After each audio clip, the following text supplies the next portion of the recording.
গতদিন মা যে ধানগুলোকে শুকাতে দিয়েছিল সেগুলোকে আবার চালে গুঁড়া করতে নিয়ে গেছে। আমি আর অনন্যা যাচ্ছিলাম সেটা দেখার জন্য, আর এখানে চলে এসেছে। এসে দেখি যে মা চালে গুঁড়া করছে। এখন তো মেশিনে চালে গুঁড়া কোটা যায়, কিন্তু আগেরকার মানুষরা এরকম ঢেকিতেই চালে গুঁড়া করতো। আমরা তো এটাকে ঢেকি বলি। মায়ের তো পায়ে ব্যথা, এর জন্য একজনকে রেখেছে যে ঢেকিকে পাট দেওয়ার জন্য। মেশিনে চালে গুঁড়া কোটার থেকে নাকি ঢেকিতে চালে গুঁড়া কুটলে পিঠা অনেক সুন্দর হয়, এটাই বলে মা। চালগুলোকে প্রথমে ভিজিয়ে রেখেছিল, এরপরে ঢেকিতে কোটা হচ্ছে, তারপর চেলে নিলে অনেক সুন্দর গুঁড়া বের হয়ে যায়। প্রত্যেক বছরই মা এমন ভাবে চাল কুটে তারপর বড়ি দিয়ে এগুলো আমাকে আবার পাঠিয়ে দেয়। শুধু আমাকেও না, আমার বোনদেরকেও পাঠানো হয়। আমাদের গ্রামের বাড়িতেই আগে ঢেকি ছিল, আমি দেখেছি, কিন্তু এখন আর নাই, ঢেকিটা নষ্ট হয়ে গেছে, এজন্য অন্য একটা বাড়িতে এসেছে চালে গুঁড়া কোটার জন্য। আর মা তো অনেক আগে এসেছে, আমি আর অনন্যা অনেক পরে এসেছি, কারণ স্নান করে খাওয়া দাওয়া করে তারপরে এসেছি আমরা। আমার ভিডিওগুলো আপনাদের কেমন লাগছে একটু কমেন্ট করে জানাবেন। চালে গুঁড়া আরো অনেক হয়েছে, সেগুলোকে বাসায় পাঠিয়ে দিয়েছে, আর বাকি এতটুকুই ছিল। মাকে হেল্প করার জন্য স্বপ্নাদিও এসেছিল।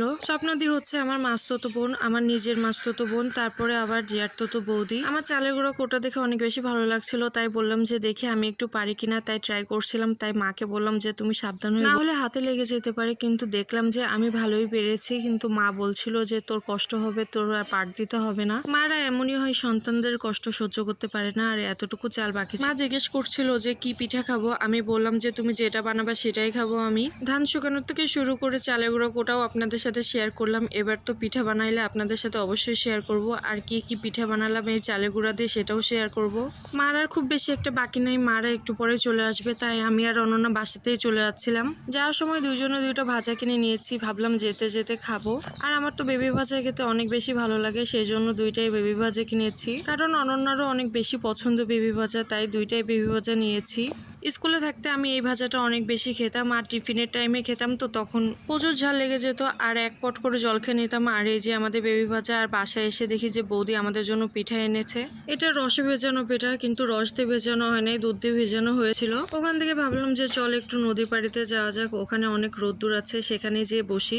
মাম্মাও এসেছে আমার সাথে। আর এই জামাটা মানে এই গেঞ্জিটা ওর বৌরানি কিনে দিয়েছে, গেঞ্জি আর প্যান্টটা, সেজন্য ওর অনেক বেশি পছন্দ। নদী পাড়ে বসে থাকতে বেশ ভালোই লাগছিল। আর সামনে অনেকে মাছ মারতেছিল জাল দিয়ে, তারপরে ছিপ দিয়ে অনেকেই মাছ মারতেছিল। রোদ্দুর তো ভালোই লাগছিল, কিন্তু বেশিক্ষণ বসে থাকা যাচ্ছিল না, কারণ এত পরিমাণে রোদ্দুরের তাপ, বেশিক্ষণ বসে থাকলে যেন গা পুড়ে যাচ্ছিল, তেমনটাই মনে হচ্ছিল।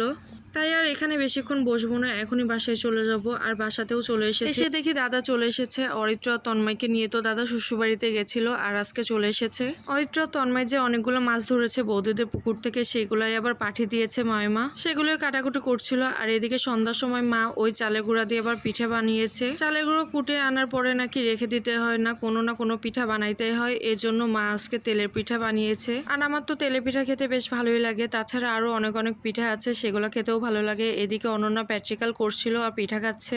ওই চালের গুঁড়া দিয়ে আরো অনেক পিঠা বানানো হবে এরপরে, আপনাদের সাথে সবটাই শেয়ার করব। আমিও পিঠা খেয়ে নিচ্ছিলাম। আর মায়ের হাতে পিঠা খেতে কার না ভালো লাগে বলেন, মায়ের হাতে সবকিছুই ভালো লাগে। আজকের মতো ব্লগটি এই পর্যন্ত। ব্লগটি কেমন লাগলো অবশ্যই কমেন্ট করে জানাবেন। যদি ভালো লাগে তাহলে একটা লাইক করে দিয়ে পাশে থাকবেন। দেখা হচ্ছে কালকে নতুন আরো একটি ব্লগে। সবাই ভালো থাকবেন, সুস্থ থাকবেন। আজকের মতো টাটা।